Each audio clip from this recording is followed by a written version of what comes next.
There's one that we use at Webprofits because it's kind of an umbrella principle. It covers some of the other behavioral principles.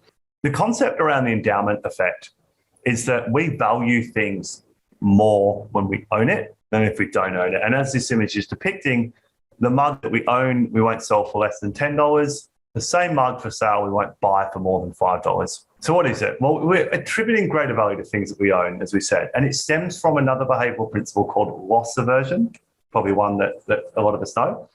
We hate experiencing losses. Science shows about 2 to 3 times more than we like gains, which is fascinating, right? It should be even. We should like winning as much as we don't like losing, but we don't. And because of that, we attribute more value to things that we own to compensate for their loss. That's a key point at the end of this section. How does it work? Well, it's sentiment, right? We have a sense of ownership and possession. These things are ours. We've been through them. There's nostalgic memories. All of us marketers know how powerful nostalgia and tapping into that is for campaigns. And we don't want to let things go that we own.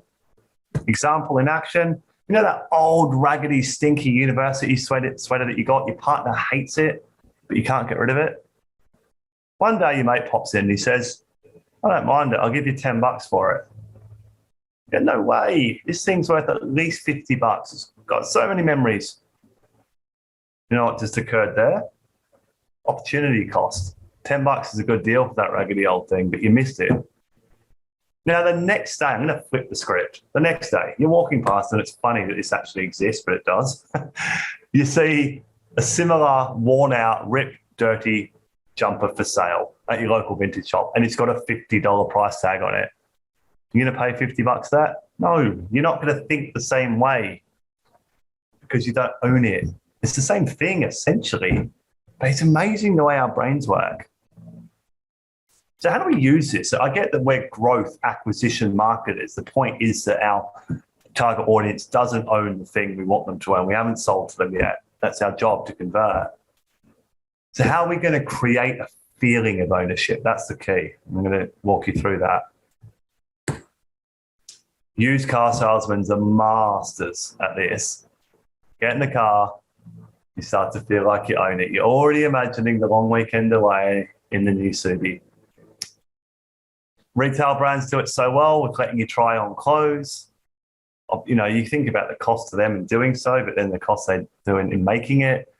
Even online retailers do it with 30-day money back. I don't know why I can't say that, but you know what I mean, money back guarantees. And Spotify are incredible at it. That free trial, which once you start to use the beautiful app, you feel like you own it. It's very hard to let go. So there's some examples of how people are integrating them into the lives of their target audience before they're using it, before they own it. Really good example. This is a live test that Dan Ariely, the PhD professor I spoke to before, did with regards to a basketball event. At Duke University, which he teaches or professors at, there's not enough space for all the people that want to go to the basketball game. So he wanted to test the endowment effect in real time. He spoke to the people who won the lottery that had the ticket in it. How much would you sell it for? He then spoke to the losers and he said, how much would you be willing to buy it for? What do you reckon the results were?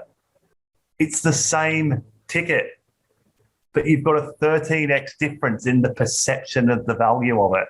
The average price they would sell it for, the average price they would buy it for. So I think we're probably getting how massive the endowment effect is, and also to some extent how irrational we all are. And believe you me, as much as I know this stuff, I'm not immune to it. That is for damn sure.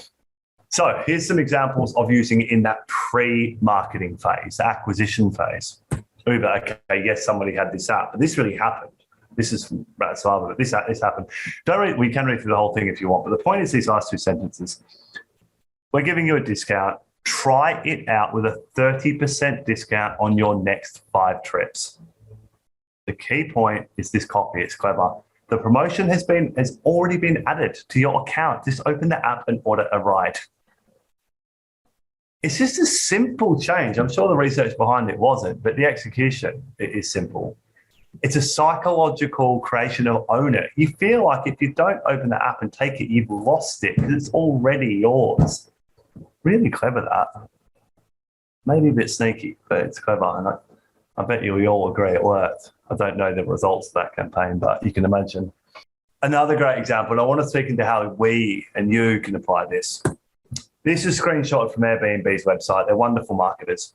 And I know that they use the endowment effect, and they're doing it here. Now, this is really cool because it's personal. Maybe that's the average amount that San Francisco home takes from takes in from a monthly rental, presumably, whatever. You can earn up to $2,929. They put a specific idea in people's heads, right? They're reframing, they're anchoring, they're nudging, they're system wanting, they're doing all the things. I reckon they should have said, how would you use an extra $2,929? Should have made it. And think, when I ask you that question, I'll ask you again. How would you use an extra $2,929? You can't help but imagine it, right? And then all of a sudden you feel like, oh God, have I just lost that by not doing this?